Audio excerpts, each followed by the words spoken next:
continuando con el ciclo de conferencias denominado los Viernes Jurídicos, esta noche continuamos con estas conferencias y para ello invito al público asistente a ponerse de pie para entonar el himno al Ilustre Colegio de Abogados de la Bahía.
Viva el Ilustre Colegio de Abogados de la Bahía. ¿Pueden tomar asiento? Invitamos al doctor Víctor Anacleto Guerrero para las palabras de bienvenida y saludo. Señor Enrique Bartolina Alarcón, señor doctor Enrique Bartolina Alarcón, doctora Carmen Coronado, miembro del Consejo Directivo, doctor Walter Hernández Canelo, expositor de esta noche, dignos colegas, estudiantes. Sinceramente, para mí es motivo de satisfacción presentar y dar la bienvenida a quien fue mi maestro de la Universidad Pedro Luis Gallo, un distinguido catedrático, el doctor Walter Hernández Canelo. Es muy satisfactorio que el maestro esté acá presente. Y en este momento también felicitarlos a ustedes porque para ustedes lo más importante es la capacitación. Ya veremos el partido más tarde. Bien, el maestro Walter Hernández Canelo es doctor en Derecho, catedrático de universidades y ha sido decano del Colegio de Abogados. Pero esencialmente el recuerdo que yo tengo de comunicarles sus grandes clases, sus exámenes orales y su capacidad y conocimiento del curso que nos enseñaba. El día de hoy pues tenemos exposición de parte del doctor Walter Hernández Canelo y yo quisiera que un fuerte aplauso al maestro Walter.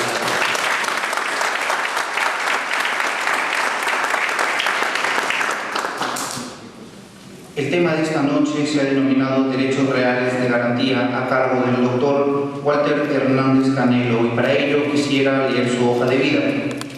El doctor es magíster de Derecho Civil y Comercial, magíster además en educación, es doctor en Derecho y además tiene un PhD en leyes por la Universidad Internacional de Atlantic en Estados Unidos. Asimismo es docente de la Universidad Nacional Pedro Ruiz Gallo, docente de la Universidad San Martín de Porres, docente de la Universidad Nacional Mayor de San Marcos, docente de la Universidad Nacional Villarreal, docente de la Universidad Garcilaso de la Vega. Además, cuenta con la experiencia de haber sido exdecano de la Facultad de Derecho de la Universidad Nacional Pedro Ruiz Gallo y exdecano del Ilustre Colegio de Abogados de Lambayeque. Recibámoslo con un fuerte aplauso.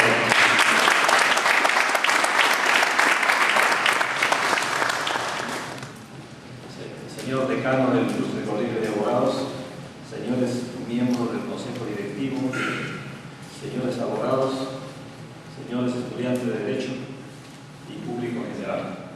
Para mí es una gran satisfacción que me reciba el Colegio de Abogados, del cual fui una oportunidad de decano, pero sobre todo tener aquí a personas tan conocidas como el señor decano, con quien nos une grandes vínculos dentro de las aulas universitarias. Y me complace que personas egresadas de nuestra alma mater, la Universidad Pedro Ruiz Gallo, ocupen cargos tan importantes en el Ilustre Colegio de Abogados de Lambayeque. Y yo agradezco una vez más la deferencia que han tenido para invitarme y espero hacer todo lo posible por darles una charla que pueda satisfacer sus expectativas.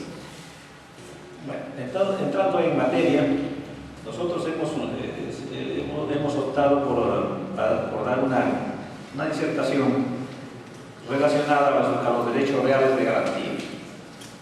Cuando nosotros hablamos de derechos reales de garantía, entonces tenemos que pensar que también existen otros derechos que no son reales y que son de garantía. Esos otros derechos que no son reales y son de garantía son los derechos de garantías personales. Las garantías personales, la garantía fundamental es la fianza. Existen otras, como el aval, que se ha independizado de la fianza, y el aval se practica fundamentalmente en el derecho comercial. Cuando alguien avala una letra de cambio, comprometiéndose a pagar la garantía en caso de que el titular o el deudor principal no cumpla. Muy bien, sobre este tema también es un tema bastante amplio que bien se podría tratar, pero como repito, pertenece al área del derecho de las obligaciones. En cambio, estamos dentro del área de las garantías reales que pertenece a los derechos reales. No siempre ha sido fácil ubicarlo a través de la historia estos derechos dentro de los derechos reales, porque tienen algunas diferencias con los derechos reales fundamentales, como son la propiedad, la posesión y los derechos derivados de estos derechos, como son el uso, el usufructo, el derecho de superficie, etc.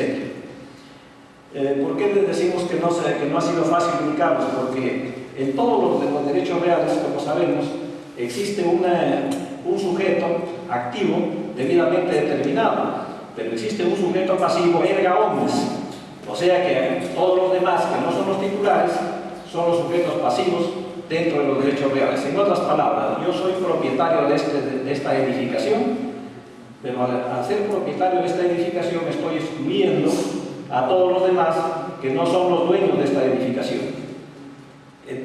Entonces está aquí claramente establecido el sujeto activo, pero no el sujeto pasivo.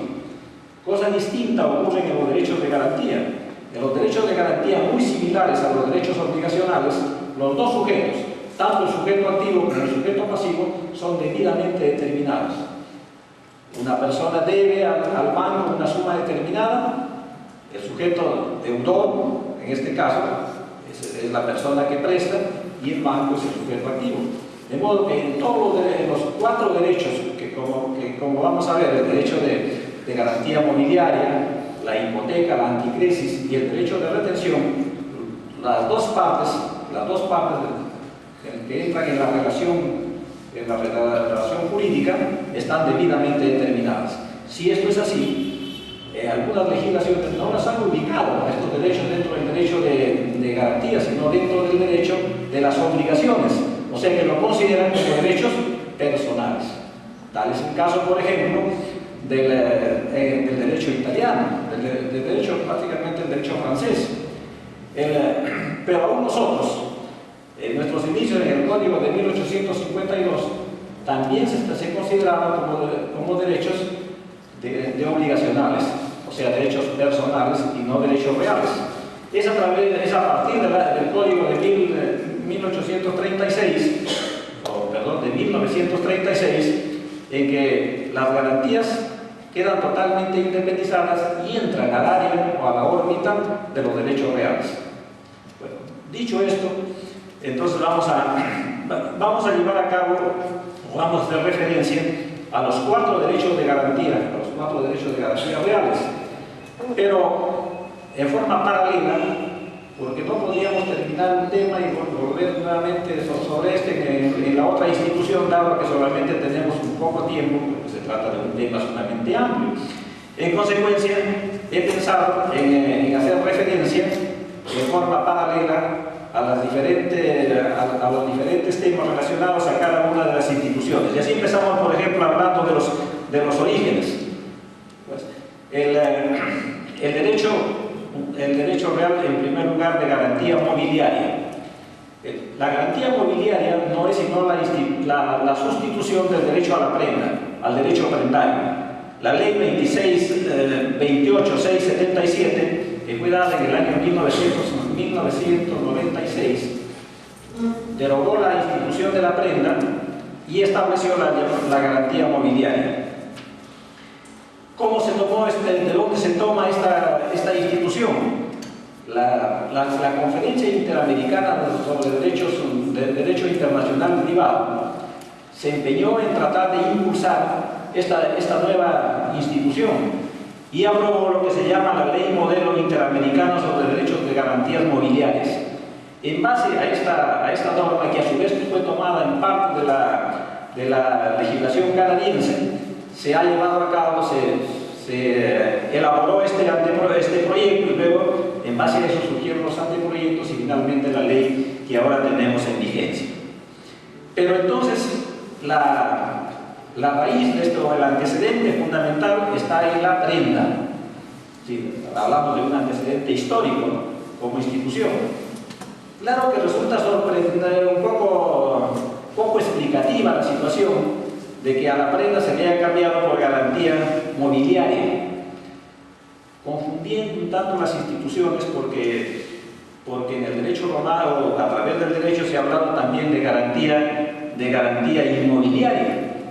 Bueno, entonces, para hablar, por ejemplo, para asimilarlo, por ejemplo, con la anticresis. Pero por otra parte, entramos en una situación un poco difícil frente a los demás países, porque prácticamente, hablemos solamente de los países latinoamericanos, todos los países latinoamericanos hablan de la garantía de la prenda, no han cambiado, o sea que no han seguido la recomendación de la Comisión Interamericana de Derecho Internacional Privado, no han seguido este modelo de ley. Seguimos con la denominación anterior. Y es más, no han hecho mayores cambios en las legislaciones. En consecuencia, en los tratados internacionales, incluso que tenemos, se sigue utilizando la prenda. Y nosotros hemos reconocido por una ley especial que es un poco a la prenda en tratados internacionales, especialmente relacionados con buques. Bueno, entonces esta situación nos pone pues en un poco de desajuste frente al derecho internacional privado. Bueno, refiriéndonos en cuanto al antecedente de la prenda en el derecho en general, la prenda proviene de la voz latina pinguidad, que significa hacer, así, agarrar, coger algo, agarrar la cosa de otro para garantizar un crédito. En cuanto a la hipoteca también, como la prenda efectivamente es una institución muy antigua que proviene del derecho griego. Claro que se desarrollan un poco paralelas entre el derecho griego y el derecho romano. Por eso es que la hipoteca proviene de una voz griega hipotequé. En Roma se llamó más bien pingus datum, o se desarrollaron dos instituciones, la pingus datum y la pingus obligatium. La primera era la prenda y la segunda era la hipoteca. La anticresis es también una institución muy antigua que proviene del derecho hindú, luego fue recogida por el derecho griego y se desarrolla también paralelamente en el derecho romano.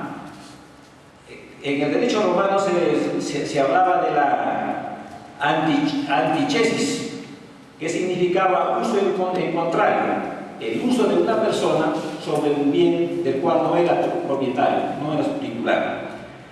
Y el derecho de retención, si bien es un derecho que ha sufrido una evolución un poco difícil, un poco diluida entre los códigos, no ha tenido una formación institucionalizada como los derechos anteriores. Sin embargo, ya en el derecho romano se habló de la exceptio dolo. ¿Qué significa? Que era la excepción por no pagar algo, o frente al no pago, se planteaba una excepción. Ya se aclarará esta situación posteriormente. Y entonces los romanos decían, todo aquel que plantea una excepción quiere decir que no quiere reconocer una obligación, y si no trata de reconocer una obligación, entonces ha llegado a la figura de la exceptio dolo, la excepción por dolo, de aquello que se rehúsa a pagar lo que debe. Bien, refiriéndonos al concepto de estas instituciones, no vamos a hacer una especie de definición de cada uno de ellos porque sería muy largo, pero sí trataré de dar un concepto más o menos de cada una de estas instituciones. No obstante, que aclaro que cada una de ellas está debidamente definida en las normas que aparecen ustedes ahí en el cuadro. O sea, afortunadamente en nuestra legislación las 4 instituciones están debidamente definidas legalmente, y luego hay pues una serie de definiciones de carácter doctrinario. Pero quiero recalcar, la garantía mobiliaria consiste en que un deudor, una persona, garantiza una prestación o una obligación mediante entregando un bien mueble. Alguien presta dinero a otra persona, entrega el reloj de oro para garantizar la cantidad de dinero que está recibiendo. Garantía entonces mobiliaria porque es un bien mueble el que está garantizando la obligación. En la garantía hipotecaria, por el contrario, se garantiza esa obligación, pero no entregando el reloj, que es un bien mueble, sino entregando una casa, por ejemplo, o sea, un bien inmueble. Y está la diferencia. Pero no solamente esa es la diferencia, como veremos posteriormente, hay otras. En la garantía hipotecaria, sin embargo, claro, no hay propiamente entrega, sino que se graba el bien inmueble, grabo mi casa con esa garantía. Entonces no hay un desplazamiento del bien del deudor hacia el acreedor. En cambio, en la prenda sí hay desplazamiento del bien del deudor hacia el acreedor. En la anticresis también se garantiza con un bien inmueble, pero hay un desplazamiento del bien del deudor hacia el acreedor. Hay una entrega. Por eso es que se ha llamado en algunas legislaciones, se sigue llamando incluso una prenda inmobiliaria, porque es prenda sobre bienes inmuebles, dado que hay desplazamiento del deudor hacia el acreedor, quien va a continuar usando el bien. Y en el derecho de retención consiste en que una persona que es a su vez acreedora del dueño del bien que está poseyendo, lo retiene hasta que le pague la obligación que tiene alguna vinculación entre la posesión del bien y, porque tiene que haber la deuda que se tiene que estar vinculada entre la posesión del bien que tiene el acreedor y su vinculación con el deudor. ¿Cuáles son las características de estas garantías? He tratado de buscar unas características generales para englobar las 4 instituciones. Todas son derechos reales. ¿Por qué? Porque recaen sobre bienes. Entonces, por esa razón se trata de derechos reales. Claro que hay algunos casos en que escaparían un poco, alguien podría decir, bueno, pues ¿y cómo es que la prenda recae sobre títulos valores? ¿Cómo es que recae sobre derechos intelectuales? ¿Cómo es que recae sobre los títulos valores que tienen diferente naturaleza? Entonces, y acá me dicen que son derechos reales, pero ustedes verán que cuando el Código Civil hablamos cuáles son los derechos reales o cuáles son los bienes sobre los que recaen los derechos reales, artículos 885 y 886, uno bienes muebles y otros inmuebles, en ambos casos hacen referencia también a estos bienes, porque los derechos inmateriales, hay una gran discusión doctrinaria para ubicarlos de cómo los derechos obligacionales son los derechos reales. Y nuestro código ha optado por ubicarlos en los derechos reales. Entonces sí tenemos que considerar a estos derechos inmateriales también como derechos reales. Claro que lo fundamental en el derecho, para que se trate de un derecho real o para un bien objeto del derecho real, debe ser un derecho material. Otro elemento es la indivisibilidad, que es un derecho accesorio. ¿Accesorio a qué? A la obligación. La obligación puede ser dineraria, de hacer, de dar, hacer, no hacer, etc. Cualquiera de estas obligaciones que van a ser materia de la garantía, pero el derecho de garantía es un derecho accesorio. Sigue la suerte principal. Esto quiere decir que si la obligación principal desaparece, luego también sigue la misma suerte el derecho de garantía. En esto son uniformes todos los derechos. La transmisibilidad. La transmisibilidad significa que estos derechos se transmiten a otras personas, no obstante que son derechos, como ven ustedes, de derechos reales, de garantías. Sin embargo, estas garantías reales se pueden transmitir. El acreedor, que es el titular de la garantía, puede perfectamente ceder su derecho, o sea, trasladar el derecho a otra persona, mediante esta figura de la transmisibilidad de derechos. La especialidad es otro requisito. La especialidad significa la identificación que debe existir en el bien en materia de la garantía. Tanto la identificación del bien, es decir, es una casa ubicada en tal sitio, el recibe de garantía, etc., cuánto vale, pero también hay una identificación en cuanto al monto de la obligación garantizada. O sea, la obligación garantizada debe ser debidamente determinada en cuanto a su monto, o por lo menos se debe establecer el mecanismo, dice la ley de garantía mobiliaria, el mecanismo que se ha de emplear para determinar exactamente la obligación. Y la publicidad registrada. Todos estos derechos son debidamente conocidos por terceros, interesados, por supuesto, mediante la inscripción registrada. Nadie puede ignorar lo que aparece en el registro. En consecuencia, para que valgan estos derechos frente a terceros, deben necesariamente inscribirse o registrarse. Ya veremos los registros que existen actualmente. ¿Cómo se constituyen estas garantías? La garantía mobiliaria se constituye por escrito y puede constituirse de forma unilateral por el deudor, por ejemplo, o de forma plurilateral. Lo importante es que aparezca en un documento fehaciente, incluyendo los correos electrónicos, o medios ópticos o similares. Todo el sistema, entonces, computarizado es aplicable, en este caso, para los efectos de constitución de esta garantía.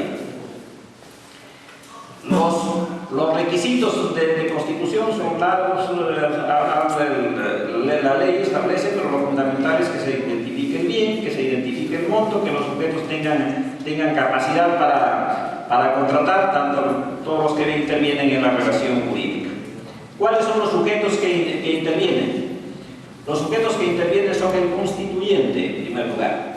El constituyente, que es el que va a ser el deudor y que es el propietario del bien que se va a afectar. Pero no solamente puede ser el propietario, el constituyente puede ser también un tercero. Una tercera persona puede constituir una garantía en favor de otra. Entonces no hay ningún inconveniente de que este constituyente sea un tercero que no es el deudor, pero que sin embargo opta por garantizar a otra persona. Interviene también el acreedor de la prestación, que es el posesionario del bien. Por supuesto, no en todos los casos aquí es el posesionario del bien, porque como vean ustedes, la garantía mobiliaria, antes era simplemente, había un desplazamiento y por excepción había una prenda sin desplazamiento. Pero ahora, la garantía mobiliaria es con desplazamiento, o sea que el propietario deudor le entrega el bien a su acreedor. Puede ocurrir que también él lo mantenga, o sea, en su poder, y no haya desplazamiento. Entonces, es una garantía en ese caso sin desplazamiento. Y finalmente puede ser que un tercero depositario, sea el guardador del bien y no tenga ni el deudor ni el acreedor del bien en su poder. Por otra parte, tenemos el depositario, que es, como les decía, un guardador, un tercero, no directamente porque él no debe, pero que sin embargo puede entrar en la Constitución porque asume la obligación de guardar el bien y cobra incluso sus honorarios porque tiene derecho de retención en caso de que no le paguen los gastos que ha llevado a cabo para retener el bien. Y el apoderado común. Este apoderado común es un apoderado un poco raro porque primero que es un apoderado que no se puede revocar en el poder. Aquí el Código Civil dice que el apoderado común solamente tiene el plazo de 1 año. Aquí no, es irrevocable, no se puede cambiar. De modo que, y este apoderado, como vamos a ver, tiene la facultad de ejecutar el bien en algunas circunstancias. Cuando no se paga, por supuesto, la obligación. ¿Cuáles son los bienes objetos de la garantía mobiliaria? La garantía mobiliaria, bueno, el artículo 4 de la ley establece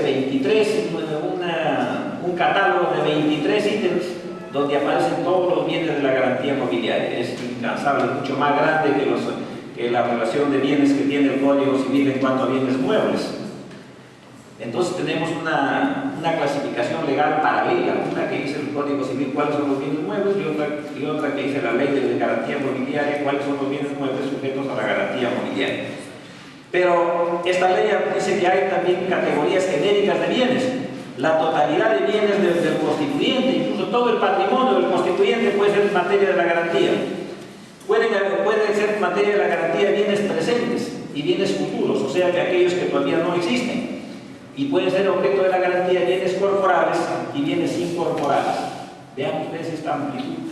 Bueno, yo no sé quién se le podrá ocurrir recibir en garantía si da su dinero bienes inexistentes, que todavía no existen, que existirán en el futuro. Un poco difícil, pero bueno, la ley ha establecido,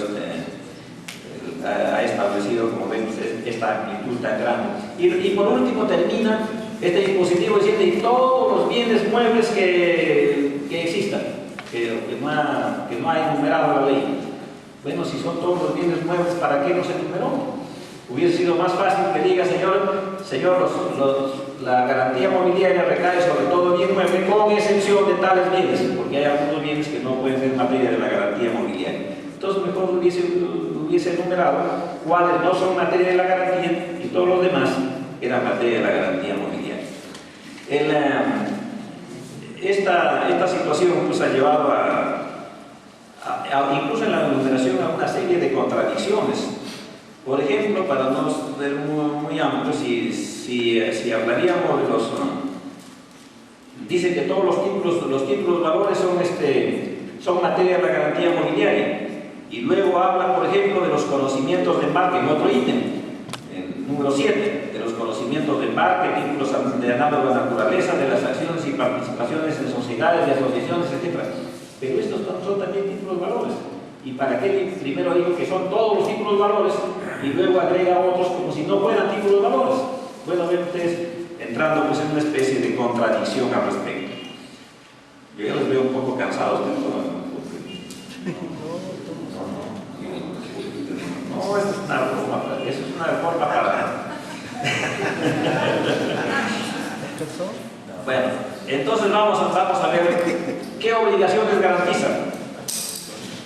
La garantía prendaria garantiza todo tipo de obligaciones principales, dice, garantiza el capital principal, los intereses, comisiones, gastos, primas de seguro, costas del proceso, custodia de bienes, conservación de los bienes, penalidades, indemnizaciones por daños y perjuicios, pero las obligaciones que garantiza son obligaciones de dar, de hacer, de no hacer, inclusive obligaciones que todavía no pueden existir. Por eso se habla de lo que se llama la garantía mobiliaria preconstituida. Una garantía preconstituida sobre algo que todavía no existe. Incluso la obligación todavía no existe. Y sobre este tipo de obligaciones se puede establecer la garantía mobiliaria. La hipoteca. ¿Cómo se constituye la hipoteca? La forma de constitución de la hipoteca. La hipoteca se constituye por escritura pública. Por excepción, se puede establecer por documento privado con firma legalizada. Hay casos, leyes especiales que establecen esta situación. Por ejemplo, la ley del Banco Agropecuario, la 27603, establece que la hipoteca entra al registro solamente con el documento privado con firma legalizada. ¿Qué sujetos intervienen en la hipoteca? En la hipoteca interviene el acreedor hipotecario, que es la persona que da el dinero, o el titular de la obligación. Y el deudor hipotecario, que es la persona que da el bien en garantía de la hipoteca. ¿Cuáles son los bienes objeto de la hipoteca? Son todos los bienes inmuebles. O sea, artículo 885 del Código Civil enumera cuáles son los bienes inmuebles. Estos bienes inmuebles son objeto de la garantía. Pero los bienes inmuebles que pueden garantizarse son aquellos que están en el comercio de los hombres, o sea, aquellos que pueden venderse, o sea, que pueden ejecutarse. Porque sería inútil dar una garantía sobre un bien que no se puede ejecutar. Entonces, todos aquellos bienes que no son capaces de ejecutar y entre los cuales se encuentran fundamentalmente los bienes del Estado, los bienes de uso público del Estado, estos bienes no pueden darse en garantía. En consecuencia, el Estado no puede sacar préstamos vía garantía de sus bienes. Pero hay otros bienes como los de las comunidades campesinas, por ejemplo, las tierras de las comunidades campesinas, tampoco podrían, porque son inalienables, darse en garantía. Aunque ya se pueden vender, y por otra parte hay una ley especial que establece que con las dos terceras partes de votos de una asamblea se pueden transferir los bienes. Bueno, también podría darse esa situación de que las dos terceras partes de los bienes de las comunidades campesinas puedan afectar, por quién puede lo más, puede lo menos. Si pueden transferir, bien pueden afectar también el bien. Bienes, obligaciones garantizadas. Las obligaciones pueden ser obligaciones de dar, de hacer y de no hacer, presentes y futuras. Entonces esta garantía hipotecaria garantiza pues obligaciones que provienen de todas estas formas establecidas por la ley. Ahí tienen ustedes las disposiciones legales incluso que hacen mención a esta situación. La constitución de la anticresis. La anticresis es una institución solemne que se constituye siempre por hipoteca, siempre por escritura pública, bajo sanción de nulidad. O sea, no podemos establecer una hipoteca con un documento privado con firma legalizada, porque eso sería nulo. El artículo 1092 del Código Civil precisa de que si no se cumple con este requisito, no hay anticresis. Además, la ley establece que es nulo el acto jurídico que no reviste la forma establecida por la ley. Sujetos que intervienen. Interviene el anticresista, el deudor anticrético, que es el propietario del inmueble, es el dueño del inmueble que se da en garantía. E interviene el acreedor. El acreedor es aquella persona que otorga el préstamo dinerario. Recalco que esta institución solamente recae sobre obligaciones crediticias, o sea, sobre dinero. sobre obligaciones dinerarias, no recae sobre otro tipo de obligaciones.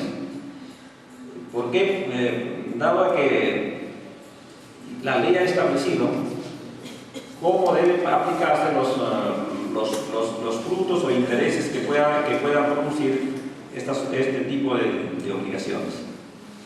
Bienes objeto de la anticresis, los bienes inmuebles fructíferos, bienes que dan frutos. ¿Para qué? Para que estos frutos se cubran los gastos, los intereses, gastos y capital. Al final está el capital. Primero se cubren los intereses, luego los gastos y finalmente el capital. ¿Con qué? Con los frutos. Entonces puede ir disminuyendo, si el bien fructífero realmente produce, tiene una producción adecuada, puede ir disminuyendo el capital. ¿Qué obligaciones garantizan? Le había dicho que solamente obligaciones dinerarias. Constitución del derecho de retención. El derecho de retención solamente se constituye en casos en que la ley dispone. La ley establece en qué casos debe establecerse el derecho de retención. Por ejemplo, el caso de las mejoras que introduce el arrendatario. Concluye el contrato de arrendamiento y debe entregar el bien el arrendatario al propietario o arrendador. Entonces, ¿pero qué ocurre? Que el arrendatario durante el tiempo del arrendamiento ha introducido mejoras en el inmueble. Entonces, pide el cobro de las mejoras, porque son mejoras necesarias, y ante el no pago del propietario de esas mejoras, entonces retiene el bien. Porque la ley le faculta para que retenga el bien. Y hay varios casos, les había dicho anteriormente, en el caso del depositario de la prenda que no le pagan sus intereses, sus honorarios por guardar el bien, también puede retener. El caso de la persona que transporta mercaderías, del transportista, no le pagan el flete, entonces puede retener el bien. Y así la ley, el código enumera en dispositivos diferentes, no exactamente en el tema del retracto, pero en diferentes artículos del código establece cuáles son los casos en que puede funcionar el derecho de retención. Entonces, para que se constituya el derecho de retención, primero debe estar establecido o facultado el acreedor para retener el bien. Y por otro lado, debe haber una vinculación entre la obligación y entre el hecho de haber retenido y la conexión con el crédito que garantiza. Entonces, si no hay esta vinculación, aquí por ejemplo hay una vinculación en el caso del arrendatario, hay una vinculación, el hecho de tener el bien es por haber celebrado un contrato de arrendamiento, pero hay una vinculación con la deuda o con el crédito porque él introdujo en el bien las mejoras respectivas que están motivando la retención. Sujetos que intervienen. Interviene el retenedor, que es el acreedor poseedor de la obligación. Poseedor del bien, es el poseedor del bien, es el titular de la obligación. Interviene también el propietario, que es en este caso, que es el deudor, en este caso el propietario deudor. ¿Qué bienes son objeto de la retención? Todos los bienes muebles e inmuebles. Aquí es diferente a las instituciones anteriores. Acá se retiene tanto bienes muebles como bienes inmuebles. Por eso es que la garantía se aplica de forma indistinta a ambos tipos de bienes. Y siempre que estos bienes sean, por supuesto, enajenables, porque si son enajenables no se pueden ejecutar. La razón por la que se retiene es para ejecutarse y pagar la deuda, en caso de que no cumpla el deudor con pagar la obligación. Ejercicio del derecho de retención. Vean ustedes un poco aquí hay un poco de discusión al respecto. ¿Cómo se ejercita? ¿Qué hace? ¿En qué momento se produce la retención? Hay una persona que está en poder del bien, pero que el propietario le pide la entrega del bien y el otro no entrega porque le debe. Entonces la ley establece dos situaciones. Puede retenerse, dice la ley, en forma extrajudicial, rehusando la entrega del bien. ¿Cómo rehúsa la entrega del bien? probablemente remitiéndole una carta notarial, y le dice, pues señor, yo no le entrego el bien porque usted me debe la suma de tanto. Y entonces, me paga usted esa cantidad que me debe por supuesto, estableciendo el origen y demostrando que hay vinculación entre la obligación y el hecho de que está en posesión. Entonces, se niega a devolver el inmueble, pero tiene que hacerle saber mediante esta misiva, esta carta. Esto se informa antes del proceso, pero puede ser que ya haya iniciado un proceso judicial de entrega de bien. Entonces, ¿cómo retiene? El código dice que debe de retenerse mediante una excepción. Aquí parece que está el origen desde el derecho romano, cuando se hablaba de que funcionaba el derecho de retención como excepción. Entonces, el código dice que se hace mediante una excepción, que se opone a la acción destinada a cobrar o a recuperar vivienda. Pero entonces nos preguntamos, ¿y qué hay excepción de retención? Y en el Código Procesal Civil, que nos da el catálogo de las excepciones, no aparece la excepción de retención. No hay excepción de retención. Cuando se expidió el Código Civil en el año 1984, pensamos que estaba modificando al Código de Procedimientos Civiles de 1912, o sea que estaba introduciendo una excepción en ese código. Pero cuando en 1992 se da el Código Procesal Civil, que actualmente está vigente, ahí no aparece esta excepción. Entonces resultaba que no teníamos excepciones. Y además el código agrega, el procesal agrega, dice, no se pueden establecer otras excepciones que las establecidas en este código. Entonces no hay otras excepciones como ocurren en la legislación extranjera, por ejemplo la excepción de nulidad, etc. No existe. Entonces si planteamos la retención como excepción, el juez nos va a decir, señores, ha planteado usted una excepción inexistente. Por lo tanto, su petición se declara inmutable. Pero, entonces, ¿cómo plantear cómo defendernos frente a esta acción judicial de entrega de bien? Lo que tenemos que concluir es de que se está tratando de que el lenguaje utilizado se refiere a una excepción de derecho material, porque dentro del lenguaje del código del derecho civil se hablan de excepciones, por ejemplo la excepción del contrato no cumplido. Entonces alguien en un contrato sinagmático, una de las dos partes no cumple con el contrato, entonces la una se rehúsa a cumplirlo mientras la otra no cumpla. Entonces estamos frente a un tipo de excepción de carácter material. O sea, en otras palabras, tenemos que simplemente invocarlos al contestar la demanda como un derecho material de defensa. Pero si esto es así, entonces podríamos plantearlo como reconvención, en la vía reconvencional. Planteado ya en la vía reconvencional, sí prosperaría. Pero como les repito, como excepción, va a ser rechazada de frente por el juzgado. Vamos a ver ahora la ejecución de las garantías. La ejecución de la garantía mobiliaria. La garantía mobiliaria, o la ley de garantía mobiliaria, ha creado una serie de vías para la ejecución de esta garantía. La garantía, en primer lugar, tenemos la venta por el apoderado común.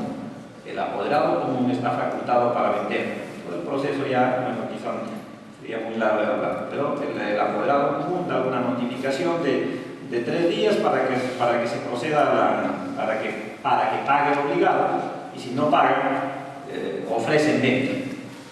Y tiene un plazo, por supuesto, de 60 días para que pueda ejecutar la acción, para que pueda ejecutar la venta.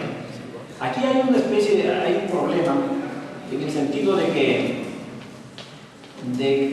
cuando el bien no se encuentra en poder del apoderado común, o sea, no se encuentra al alcance del apoderado común, por ejemplo, no se encuentra en poder del acreedor, si no se encuentra en poder del deudor en una garantía sin desplazamiento, el deudor no va a entregar, pues cuando necesitan que entregue el bien para su venta, pues simplemente se niega, o no lo encuentra, no aparece. Entonces, o cuando está en poder del depositario, y el depositario es amigo del deudor, tampoco. Entonces, es bastante difícil de que se lleve a cabo si no está, como repito, o si no está como depositario el mismo acreedor. Entonces, hay aquí bastante dificultad para su ejecución, porque en todo caso, además vender un bien sin tener la posesión es muy difícil, o baja el valor del bien. Se podría vender, por supuesto, si alguien quiere comprar, pero comprar un bien mueble sin tener a la vista es bastante difícil y riesgoso. Entonces tenemos por ahí este problema. La adjudicación del bien por el acreedor. El acreedor puede adjudicarse el bien. El señor manda una carta al deudor diciendo que él se va a adjudicar. Pues puede, pero en este caso debe haber un pacto. Al momento de la constitución de la garantía, tiene que haberse acordado que el acreedor puede optar, en caso de incumplimiento de la obligación, por adjudicarse el bien. Entonces, este acreedor se puede plantear la adjudicación en forma directa. No se puede, es una situación un poco peligrosa para el deudor, porque el deudor puede perder el bien fácilmente y el acreedor pues se aprovecha y se queda con el bien. Pero sin embargo en la práctica parece que no está funcionando muy bien, y no está funcionando muy bien porque los bancos, por ejemplo, prefieren no adjudicarse el bien. No solo porque no son entidades que les gusta tener bienes, a su vez lo que trabajan es con el dinero, no son tan especialistas en manejar otro tipo de bienes, más que todo bienes muebles. Pero además hay sí una sanción, porque si el acreedor que se quiere adjudicar el bien, y cuando existe una cantidad por devolver, porque la deuda es inferior al valor del bien, el bien ya incluso se pactó al momento de la constitución de la garantía cuál es su valor, si no se pactó es el valor del mercado. En ese caso hay hasta 5 veces, se sube 5 veces el valor que debería de pagar en caso de que no cumpla con cancelar dentro de los 10 días. Entonces es una cosa fuerte, si no paga, ahí mismo le aplica la ley. Bueno, pero estos y otros motivos han hecho que muy poco se aplique esta situación, que los acreedores, por lo menos los bancos, no quieren asumir la compra directa, prefieren incluso el remate. Por otra parte tenemos la ejecución arbitral. Entonces aquí debe haber un pacto previamente, un pacto para que se lleve a cabo la ejecución arbitral por la ley de arbitraje nacional. En cuanto a aquí se nombran los árbitros, se lleva a cabo el procedimiento que establece la ley y se pide la resolución correspondiente. En cuanto a la ejecución judicial, que debe ser la norma genérica, sin embargo, acá la ley dice que solamente se funciona la ejecución judicial si está pactada previamente. La ley dice que primero hay que pactar al momento de constituir la garantía si se va a tramitar por la vía judicial, el caso del incumplimiento de la obligación. Si no existe ese pacto, entonces no entra a la vía judicial, sino que se escoge la casuística anteriormente ya expuesta. Bueno, entonces vamos a ver ahora la ejecución de la garantía hipotecaria. En cuanto a la garantía hipotecaria, la ley establece que la garantía hipotecaria puede ejecutarse. El artículo 11.17 del Código Civil establece que la garantía se puede ejecutar por 2 acciones, la acción personal y la acción real. Pero dice que la acción real se aplica cuando el bien ha pasado a un tercero. Entonces, esta norma ha tenido muchas críticas. Se copió del Código de 1936 textualmente. Ya Leodoro Romaña, se oponía a esta doble acción y decía que había una especie de desnaturalización en cuanto a la ejecución, puesto que se le daba al acreedor esta doble opción de ir a la acción real, que es una acción propia de la ejecución de la garantía, y a una acción obligacional. Entonces proponía que se modifique en este sentido el Código Civil. Leodoro Romero Romaña junto con Jorge Eugenio Castañeda fueron quizá los comentaristas más destacados del Código de 1936. Y en todo lo que no ha cambiado nuestro Código Civil vigente frente al Código del 36, lógicamente que esos comentarios tienen pleno valor. Cuando se está elaborando el Código Civil, la doctora Ivonne también opina, y en la propuesta que hace para la elaboración del Código Civil en su ponencia, dice que debe eliminarse esta acción, porque esta acción contraviene a la naturaleza del propio derecho. Pero sin embargo, ella misma dice que la terca insistencia de la Comisión Reformadora hizo que el dispositivo se reproduzca exactamente como estaba establecido en el Código del año 1936. Bueno, pero ¿qué problemas trae esto? Vean ustedes. Dice que se puede seguir la acción personal y la acción real, pero dice que la acción real se plantea cuando ha pasado el bien a un tercero. Entonces significa de que un acreedor con garantía hipotecaria y el bien se encuentra en posesión del deudor, entonces no puede interponer la acción hipotecaria, o sea, la acción real. Tiene que esperar que el bien haya sido transferido a un tercero, lo cual es un absurdo, porque la ejecución de garantía se lleva a cabo en primer lugar con el deudor principal, con el deudor indirecto, y en segundo lugar, pues si ha pasado a un tercero, se seguirá contra ese tercero tenedor del bien por el efecto de la acción persecutoria del bien. La acción persigue al bien y arrastra la garantía y en consecuencia se ejecuta en el poder de quien se encuentre.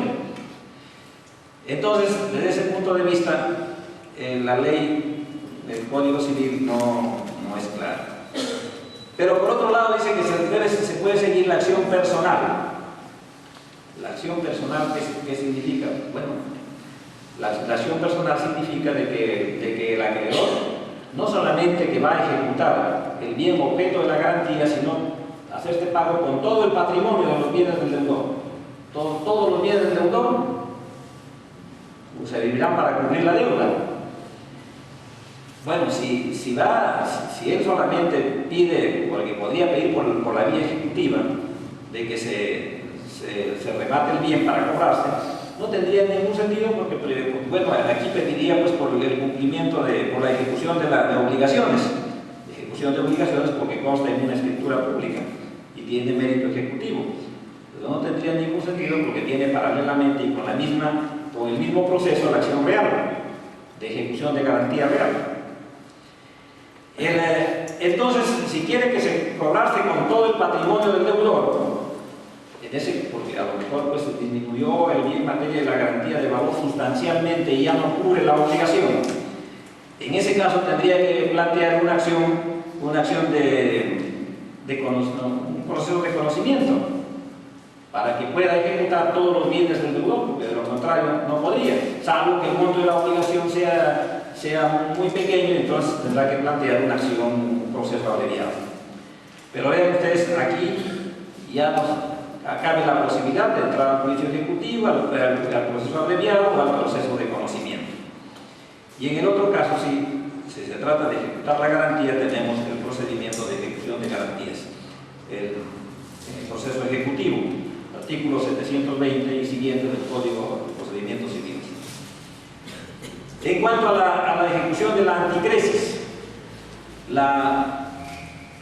no existe un dispositivo específico sobre la ejecución de la anticresis y solamente hay una norma genérica en el artículo 1096 del Código Civil, que remite en todo lo que no está previsto en la anticresis a las normas sobre la prenda. Pero como ya no tenemos normas sobre la prenda, porque la prenda ha sido derogada y ahora existe lo que se llama el derecho de garantía mobiliaria, en consecuencia no existe norma, porque si no aplicaríamos pues, la ejecución de la prenda.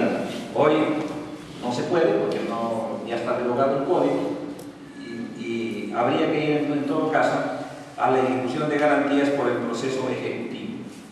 El procedimiento ejecutivo de ejecución de garantías sería el procedimiento actualmente aplicable a la anticresis.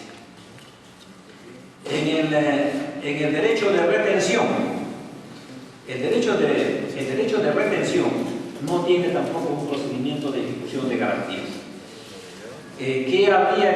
¿Cuál sería el procedimiento a seguir? Tendría que tenerse en cuenta la naturaleza de la obligación y la naturaleza del bien retenido. Por ejemplo, si tenemos que ejecutar de acuerdo a su valor pacífico, es más, si se ha llegado a constituir el derecho de retención en una escritura pública, por ejemplo, entonces se podría ir al juicio ejecutivo. Pero por lo general, aquí no hay una constitución formal del derecho de retención, porque como hemos visto, en forma extrajudicial o en forma judicial mediante una excepción, etc., se puede formalizar la retención. En consecuencia, no tenemos un título ejecutivo que nos permita ir a la vía ejecutiva para ejecutar este derecho. En consecuencia, hay que ir a las acciones ordinarias, porque no hay otra vía. Veremos el monto de la deuda, veremos también el valor que tiene el bien que vamos a ejecutar, y a lo mejor habrá que ir a la acción de conocimiento. Veamos ahora rápidamente el pacto comisorio. Ya sabemos que el pacto comisorio, por el pacto comisorio sabemos que el acreedor se hace pago de la obligación no cancelada en su oportunidad, adjudicándose el bien del deudor, el bien que ha servido de garantía. Y ese es el concepto general del pacto comisorio.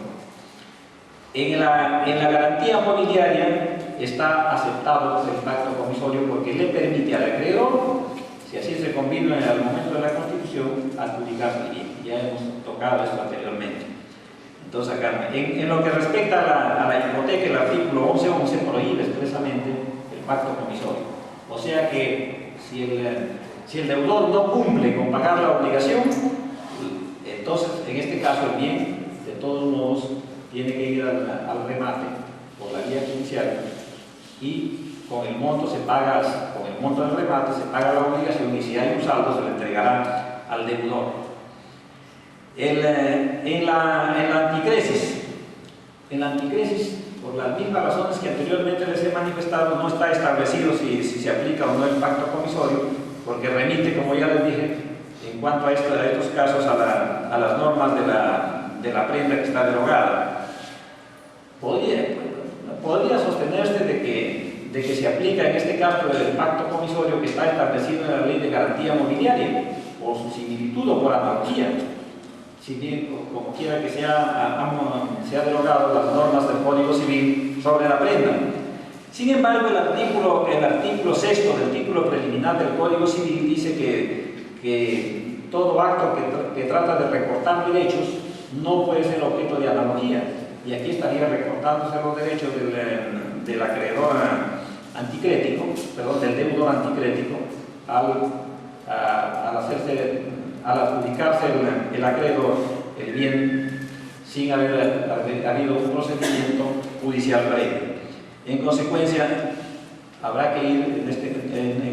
tenemos que concluir de que no hay norma expresa para el pacto comisorio en la anticresis y por lo tanto no se aplicaría.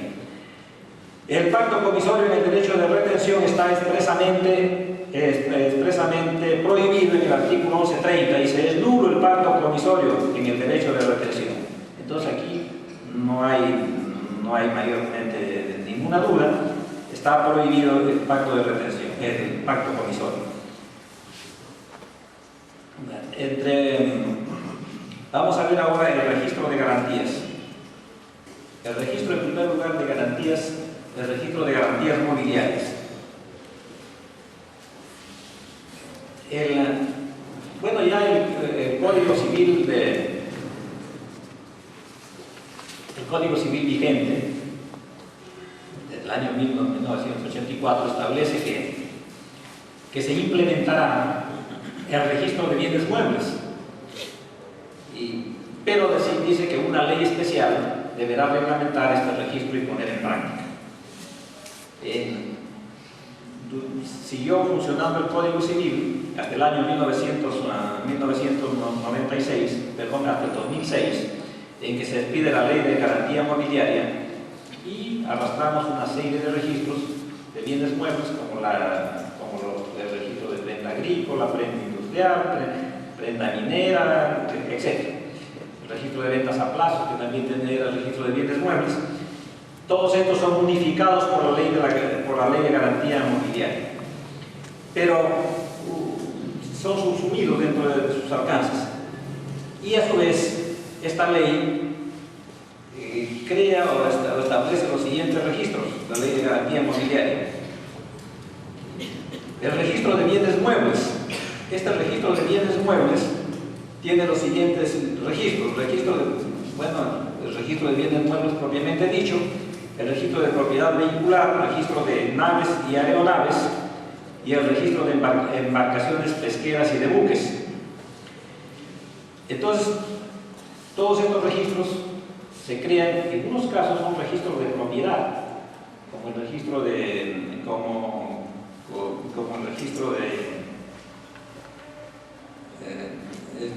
el registro de propiedad vehicular. Ese registro es un registro de propiedad.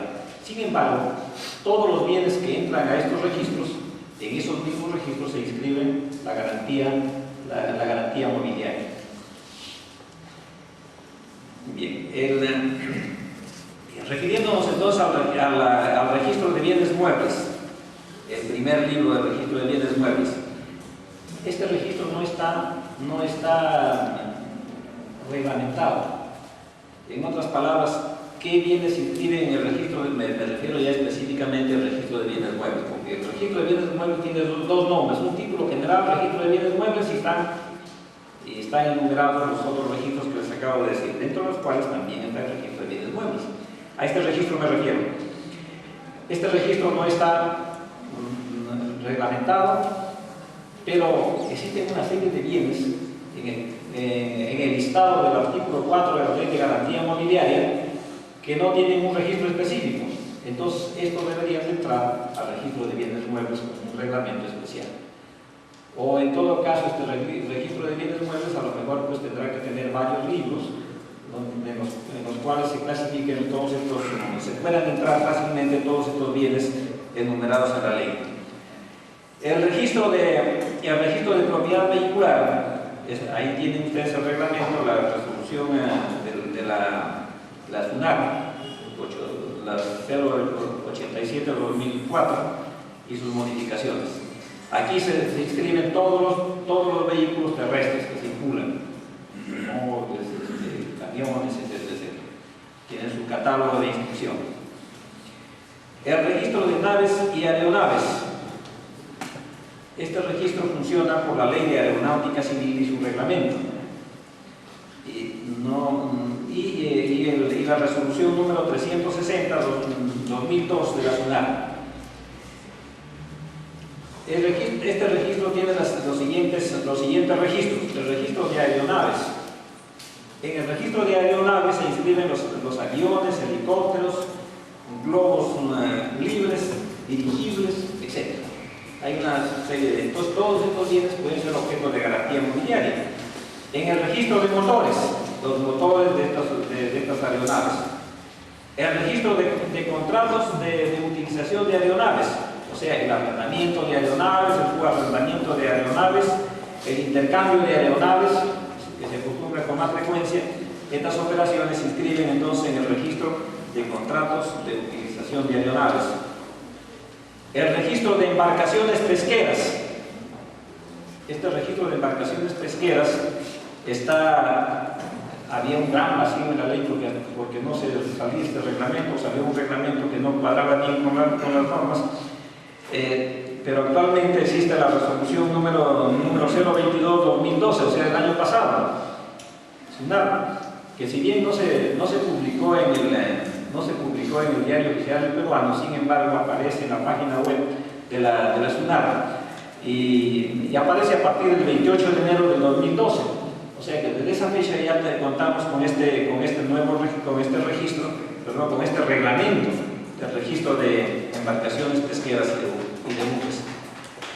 En el registro de embarcaciones pesqueras, este registro tiene los siguientes libros: el registro de buques, donde se escriben todas las naves mercantes; el registro de embarcaciones pesqueras, que en estas se inscriben las naves destinadas a la actividad pesquera, exclusivamente a la pesca, cualquiera sea su tonelaje. No ha establecido el tonelaje de las naves para que entren a este registro.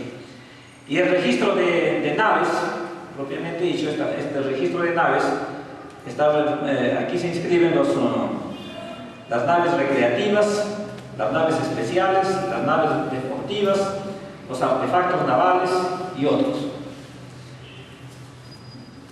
Y el registro por otra parte tenemos el registro mobiliario de contratos. El registro mobiliario de contratos de bienes muebles, yo les diría que es casi un cajón desastre. Todos los bienes, todas las garantías mobiliarias, en otras palabras, que no pueden inscribirse en un registro de los que anteriormente hemos analizado porque no está inscrito el bien que debe entrar a ese registro, entonces se inscribe en el registro de garantías y contratos. Entonces, donde no hay registro, y alguien, por ejemplo, quiere dar en garantía hipotecaria una camionada de fardos de tela, pero no tiene un número, no se puede registrar. Toda esa mercadería puede ser materia de una garantía mobiliaria y tiene que inscribirse en el contrato, en el registro mobiliario de contratos. Y así, entonces, toda operación, todo contrato, todo lo que recaiga sobre bienes no inscritos, entra al registro mobiliario de contratos. Bueno.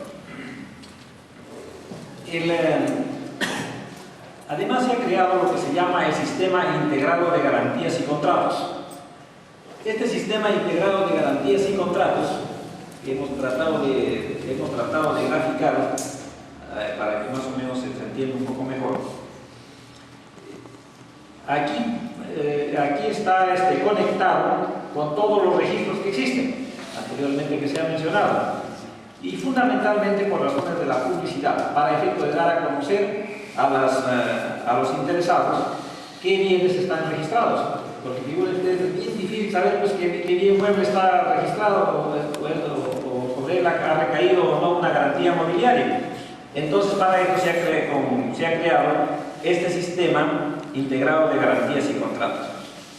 Aquí se encuentra entonces el llamado registro mobiliario de contratos, que es tan amplio y que abarca todos estos hechos, todos estos bienes que no están registrados en otros registros. Comprende también el registro de bienes, el registro jurídico de bienes de la SUNAR. El registro jurídico de bienes de la SUNAR son estos registros que les acabo de mencionar. Todos estos registros que acabo de citar son registros que funcionan por la SUNAR. Pero también están también integrados en este sistema los llamados registros jurídicos de bienes que no se encuentran en la SUNAR, que pertenecen a otras entidades. ¿Y cuáles son estos registros jurídicos de bienes que pertenecen a otras entidades y no pertenecen a la SUNAR? Bueno, puedo decir que existen una gran cantidad de registros de bienes muebles que no están administrados por la SUNAR, sino que por sus propias instituciones internas administrativas están administrados. Por ejemplo, en lo que se llama dentro de la propiedad, de la propiedad intelectual y la propiedad industrial, existen una serie de registros, que todos estos registros, ahí se registran bienes muebles, pero lógicamente no se encuentran supervisados o administrados por la Superintendencia Nacional de los Registros Públicos. Por ejemplo, con relación a los derechos del autor, tenemos el registro de obras literarias. Todos estos registros de obras literarias es un registro, y las obras literarias son bienes muebles y no se encuentran dentro de la SUNAT. Hay registros de base de datos, el registro de fonogramas. Estos registros tampoco se encuentran ahí. El registro de software, registro de obras y producciones audiovisuales, cinematográficas. Todas las obras cinematográficas están debidamente registradas, pero esos registros no son administrados por la SUNAT. Tenemos el registro en la propiedad industrial, por ejemplo, tenemos el registro de patentes e invenciones, el registro de diseños industriales, el registro de certificaciones y, en fin, y otros registros. Hay el registro de conocimientos colectivos, en fin. Entonces, todos estos registros y muchos más que existen, como les digo, en la administración pública, donde se inscriben bienes, no están comprendidos dentro del registro administrado por la SUNAT. Sin embargo, todos estos registros mandan datos al sistema integrado de contratos, al sistema integrado de garantías y contratos.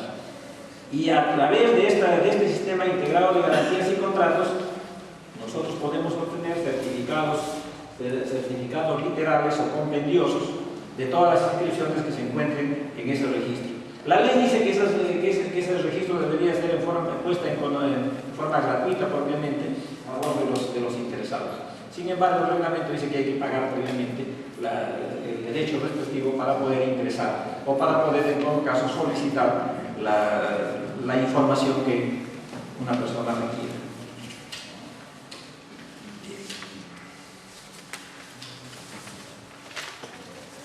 El registro de hipotecas.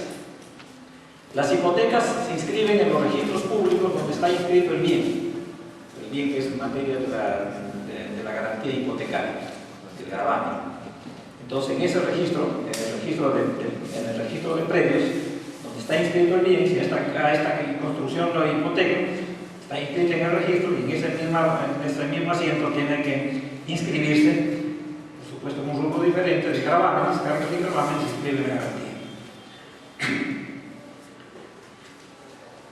En cuanto al registro de anticresis, la anticresis también se inscribe en el registro de predios, donde se encuentra inscrito el bien en materia de la garantía. En el reglamento de inscripciones de predios dice que al inscribirse el asiento de inscripción de la garantía o de la anticresis o garantía anticrética debe contener como mínimo el monto de la deuda garantizada, la renta del inmueble o tasa de interés pactado y la fecha de vencimiento de la obligación garantizada. Esto, por mandato del reglamento, es indispensable que contenga. En cuanto al derecho de retención, el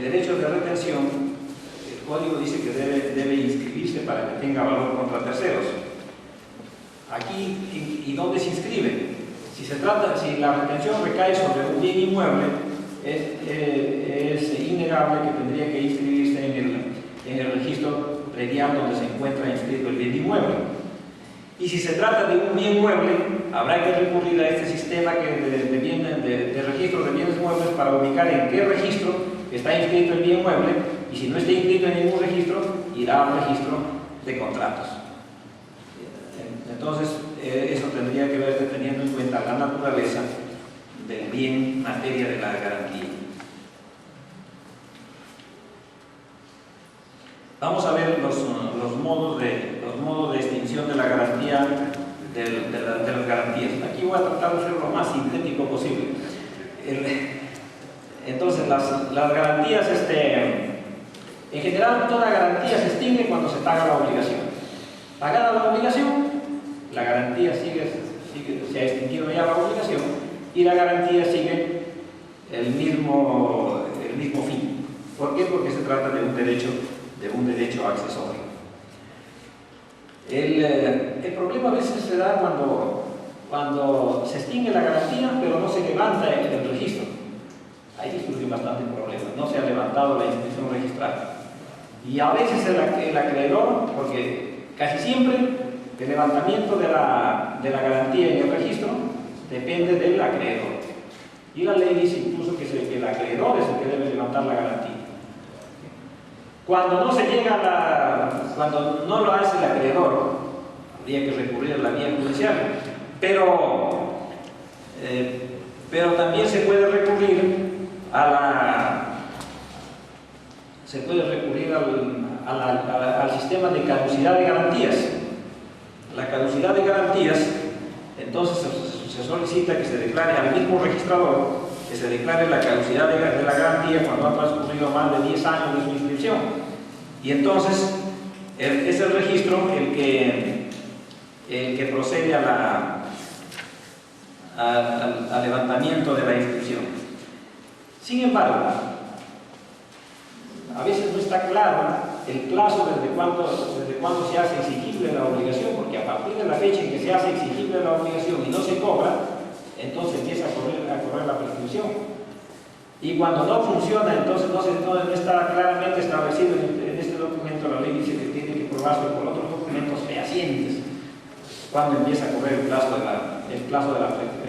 cuándo debió concluir, desde cuándo debe hacerse exigible la obligación. Bien.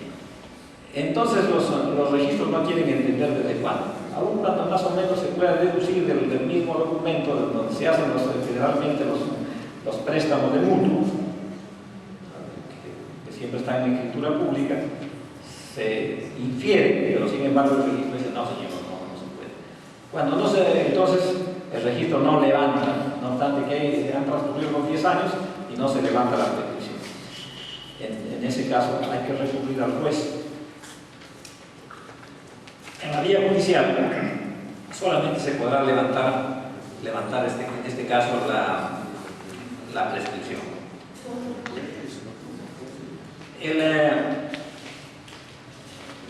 Además del pago, como hay una serie de figuras con las cuales puede quedar sin efecto la obligación principal y conllevan la conclusión de la garantía. Por ejemplo, la nulidad de la obligación principal por falta de cualquiera de los elementos fundamentales del acto jurídico, que ya sabemos cuáles son estos elementos. Por causales de anulabilidad, que puede ser incapacidad, dolo, simulación relativa, por la simulación absoluta ya saben ustedes que es nulidad. Entonces también puede llevar a cabo otra forma de extinguir la obligación puede ser mediante la novación. La novación quiere decir que termina una obligación y nace otra. Esa otra ya no está sujeta a la garantía. Esa nueva obligación es una obligación que no tiene ya carga o que no está garantizada. Entonces termina el gravamen que pesa sobre el bien. La compensación, cuando existen obligaciones recíprocas, tú me debes tanto y tú me debes tanto y terminamos con eso, damos por compensadas las dos obligaciones. Por condonación, cuando existe un perdón de la deuda. Por consolidación, la consolidación ya saben ustedes que cuando acreedor y deudor se reúnen en una sola persona, entonces ya no se puede cobrar. A lo mejor si el padre le debía al hijo y el padre muere, ya ¿quién le va a cobrar? Si ya falleció el padre, y si además aún, como el hijo es heredero del padre, se ha producido la consolidación. La transacción. En la transacción hay condonaciones recíprocas de ambas partes. La rescisión. La rescisión cuando se deja sin efecto un contrato por causales existentes al momento de su celebración. al momento de la celebración alguien pues no era mayor de edad, pero era un menor de edad, entonces ahí hay una causal. Pero no solamente eso, sino que puede no haber sido dueño del bien dado al momento de la celebración, puede haber dado un bien que no era de su propiedad, el deudor. En ese caso, hay una causal que nace al momento de la celebración del contrato. Por resolución de la obligación, en este caso se deja sin efecto un contrato por causales que sobrevienen a la celebración de la obligación, sobrevinientes. Estas causales surgen durante el transcurso en que tiene ya vida la garantía. La expropiación. La expropiación puede ser otra de las formas de conclusión de la garantía, puesto que el bien que es objeto de la garantía es expropiado.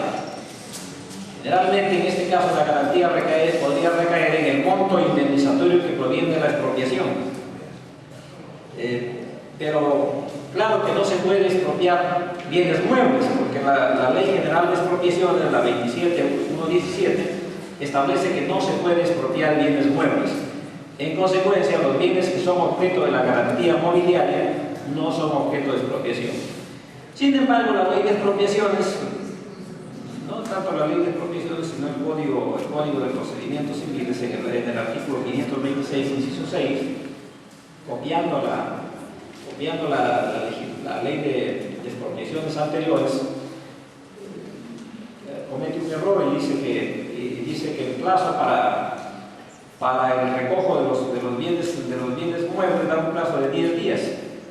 Entonces, ¿bienes muebles de qué expropiación si los bienes muebles no se pueden expropiar? Es que antes sí se podían expropiar los bienes muebles.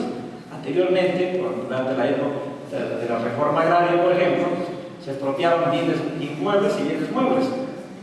Ahí se expropiaban hasta cuentas bancarias, se expropiaban todas las maquinarias que existían sobre el bien, ganado, etcétera, etcétera, que son bienes muebles.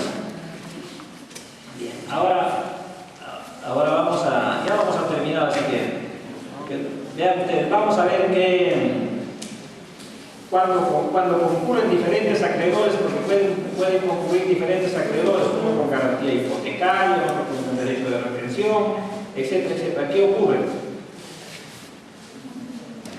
Bueno, la retención con la hipoteca. ¿Un bien hipotecado puede ser retenido? Sí, puede ser retenido. Porque como quiera que la hipoteca no hay desplazamiento del propietario deudor hacia el acreedor, entonces ese bien podría estar en manos de un tercero y sin embargo este tercero efectúa la retención.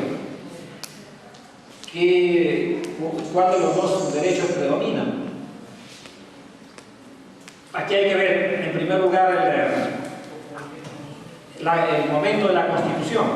Si la hipoteca fue constituida antes que la retención e inscrita en los registros públicos, entonces primero cobra el acreedor hipotecario y luego el retenedor, si alcanza, por supuesto.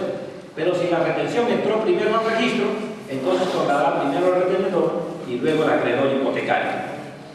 ¿Qué puede ocurrir si existe una retención y garantía mobiliaria sin desplazamiento? Retención y garantía mobiliaria sin desplazamiento, porque con desplazamiento ya no se podría retener. Aquí también se aplica la misma regla. El que inscribe primero es el que cobra primero, en la misma forma anterior. Habrá retención, anticresis y garantía mobiliaria. Retención, anticresis y garantía mobiliaria.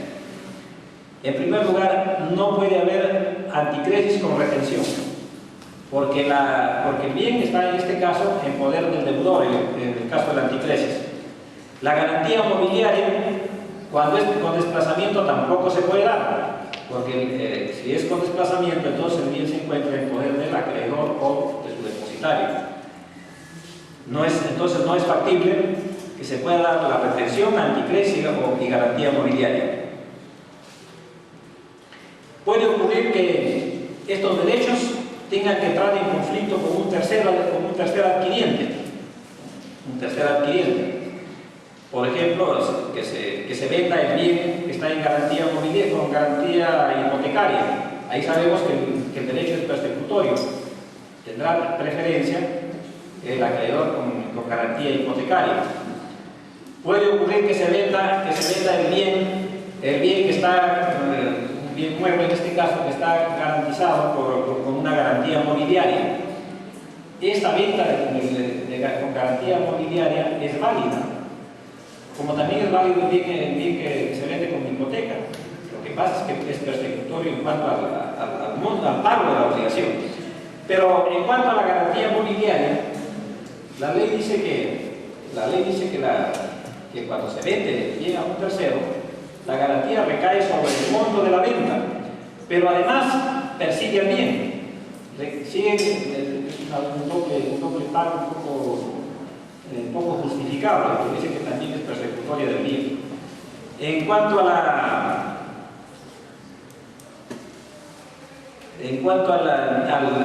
derecho de retención frente a un tercero, el derecho de retención frente a un tercero, o la venta de un tercero, podría darse, pero no va a poder entrar en la posesión del tercero que adquiere el bien mientras no pague previamente el monto de la obligación. Claro, porque si no entra el tercero en posesión del bien, ya dado que el retenedor se encuentra en posesión del bien y existe una deuda. Entonces primero tendrá que cancelar la deuda con el monto del precio del bien, para que pueda recuperar el bien que se encuentra en posesión del retenedor, el nuevo adquiriente. El nuevo adquiriente, ¿cómo recupera el bien del retenedor? Mediante una acción de entrega de bien. Muy bien, mis queridos amigos, yo digo que estoy ya hasta aquí, he tratado de sintetizar lo más que se pueda y estoy a disposición de ustedes para cualquier pregunta que tengan a bien formularla.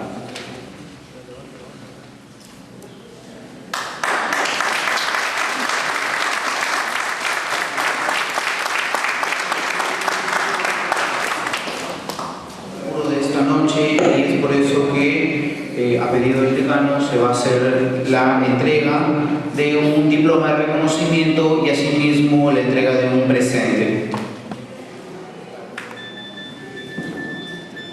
Una pregunta que el doctor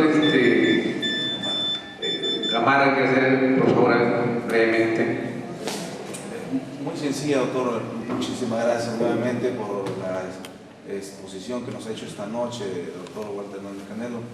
No obstante eso, quisiera preguntarle, esta noche efectivamente sabemos que una de las características principales del derecho de garantías reales es la publicidad, ¿no es cierto?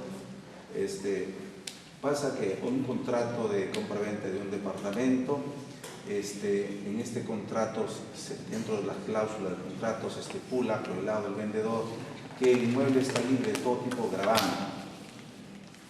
Entonces, pero en la realidad, la compradora se confía y nunca va a los registros públicos. A la larga se descubre, se advierte de que este inmueble efectivamente estaba hipotecado. Siendo esto así, se supone que el comprador debe ir y debe conocer. Es su obligación, dice la ley. Pero en este caso, sabiendo el vendedor que estaba hipotecado, lo considera entre unas cláusulas como que está libre de todo tipo de gravamen. ¿Cómo quedaría esta situación?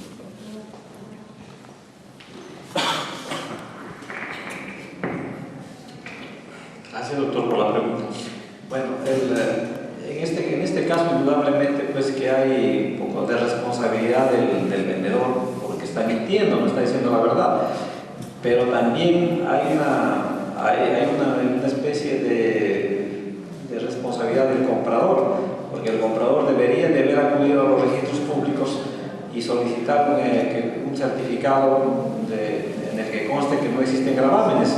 Entonces ahí se hubiese informado de que el bien está grabado. Nosotros no podemos soslayar la publicidad registrada. Entonces, porque el registro se presume que todos conocemos los asientos registrales. Ahí es como la presunción de que todos conocemos el derecho y no todos podemos conocer el derecho que es tan amplio. Pero lamentablemente hay que ir al registro. Cuando uno compra un bien, lo importante debería ser que acuda primero a su abogado y el abogado vaya al registro, constate de que no hay ninguna carga o gravamen y recomiende la venta del bien. Pero a veces los compradores no hacen eso, se van ellos mismos o hacen el contrato, compran un bien, al final resulta que está grabado y lógicamente se perjudican. Doctor, complementariamente, en este caso el jugador debería suponer de que el vendedor entonces ha cometido un acto doloso. O sea, tenemos la característica del principio de publicidad, correcto, pero como todos sabemos, no todo comprador muchas veces de buena fe va y compra y no recurre, confiado en que de repente su amigo es una persona muy confiable, etcétera, etcétera. Entonces el jugador, ¿cuál debería ser la posición del jugador en este sentido? O le da la razón al vendedor, le dice, bueno, el comprador es un principio de publicidad, es tu responsabilidad, o es que tiene que proteger en este caso al comprador. Claro, yo creo que si se hizo la declaración en una escritura pública donde dijo que estaba libre de gravamen, si hay responsabilidad, por lo menos dolosa, y hasta, bueno, en todo caso hay una responsabilidad civil, porque por pago de daños y perjuicios, porque si alguien me dice, señor, no tiene ninguna carga o gravamen, prácticamente eso equivale a una declaración jurada y en una escritura pública. En consecuencia, sí, yo creo que ahí hay responsabilidad del vendedor. Bien, muchas gracias. Felicitamos nuevamente y agradecemos la paciencia de todos ustedes. Bien, después de escuchar la excelente exposición del maestro Walter Hernández Canelo, el Colegio de Abogados quiere hacer una entrega de un presente por esta exposición. Toma reconocimiento al abogado doctor Walter Hernández Canelo por su participación como expositor en el ciclo de conferencias gratuitas con el tema Derecho Real de Garantía organizado por el Colegio de Abogados. Doctor Walter Hernández recibe este diploma en reconocimiento social.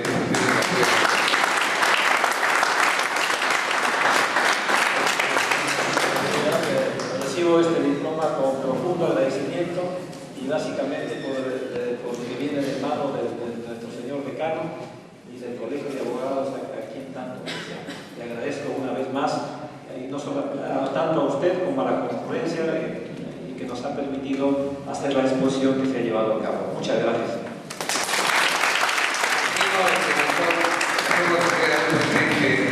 Para tener el recuerdo de nuestro colegio y a ustedes agradecerles su presencia. Sé que quieren ir a ver el partido, pero quería dos cosas. La próxima semana está el doctor Aldo Zapata y no olvidar que la próxima semana, el día 14, empieza el diplomado en Derecho del Trabajo, Seguridad Social y Régimen Laboral Público. Esperamos contar con su presencia. Muchísimas gracias.